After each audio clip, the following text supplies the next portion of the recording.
Assalamualaikum warahmatullahi wabarakatuh. Perkenalkan, nama saya Nandini Fatmawati dari kelas 12 IPA 3. Dalam video ini, saya akan menjelaskan mengenai perkembangan ekonomi pada masa demokrasi liberal. Kehidupan ekonomi Indonesia hingga tahun 1959 belum berhasil dengan baik, sebab tantangan yang menghadangnya cukup berat. Adapun upaya pemerintah untuk memperbaiki kondisi ekonomi pada masa demokrasi liberal. Di sini, saya akan menyebutkan 5 poin upaya pemerintah untuk memperbaiki kondisi ekonomi pada masa demokrasi liberal.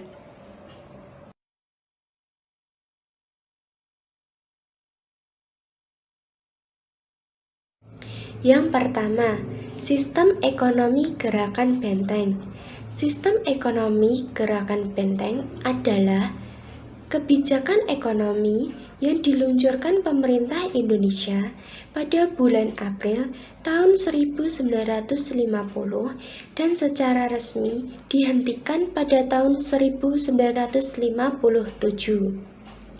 Tujuan dari sistem ekonomi ini adalah membina pembentukan suatu kelas pengusaha Indonesia pribumi dan untuk mengatasi adanya kesenjangan sosial antara pengusaha pribumi dengan pengusaha asing.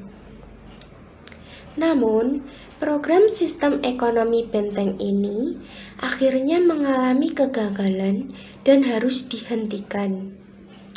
Salah satu penyebabnya adalah memberikan kredit pada para pengusaha Indonesia.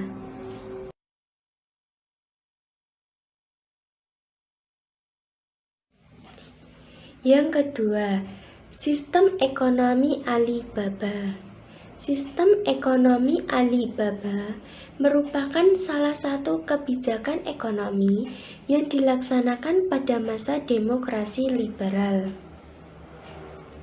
Untuk mencoba memperbaiki kondisi ekonomi Indonesia yang porak-poranda sesuai perang kemerdekaan.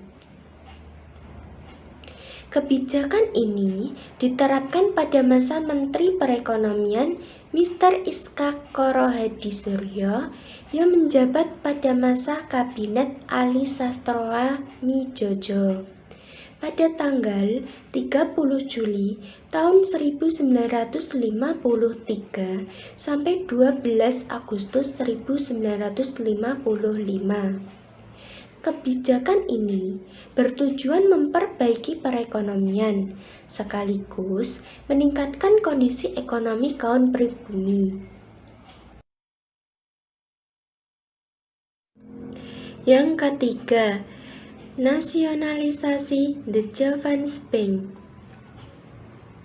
Pada tanggal 19 Juni tahun 1951, Kabinet Sukiman membentuk Panitia Nasionalisasi The Javans Bank yang berdasarkan pada keputusan Pemerintah Republik Indonesia nomor 122 dan 123.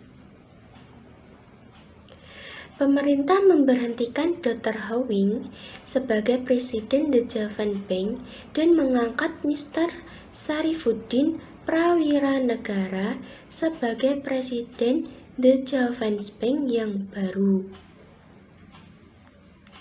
Pada tanggal 15 Desember tahun 1951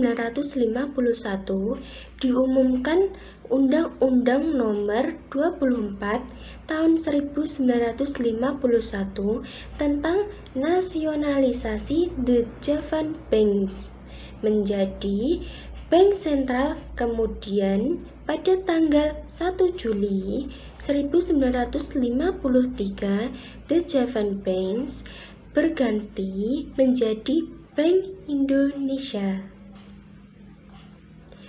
Yang keempat, Gerakan Asad. Gerakan Asad yang digagas oleh Mr. Asad bertujuan melindungi perekonomian warga Indonesia.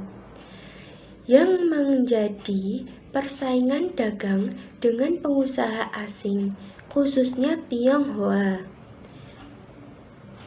Pada bulan Oktober 1956, pemerintah menyatakan akan membentuk lisensi khusus untuk para pengusaha pribumi.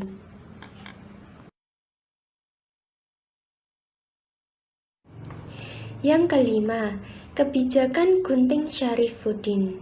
Kebijakan Gunting Syarifuddin adalah kebijakan moneter yang ditetapkan oleh Syarifuddin Prawiranegara, Menteri Keuangan dalam Kabinet Hatta II, yang mulai berlaku pada jam 8 tanggal 10 bulan Maret tahun 1950.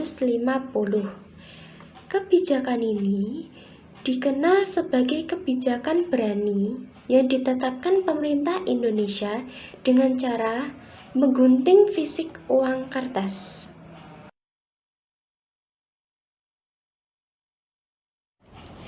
Baiklah, sekian penjelasan dari saya. Terima kasih atas perhatiannya.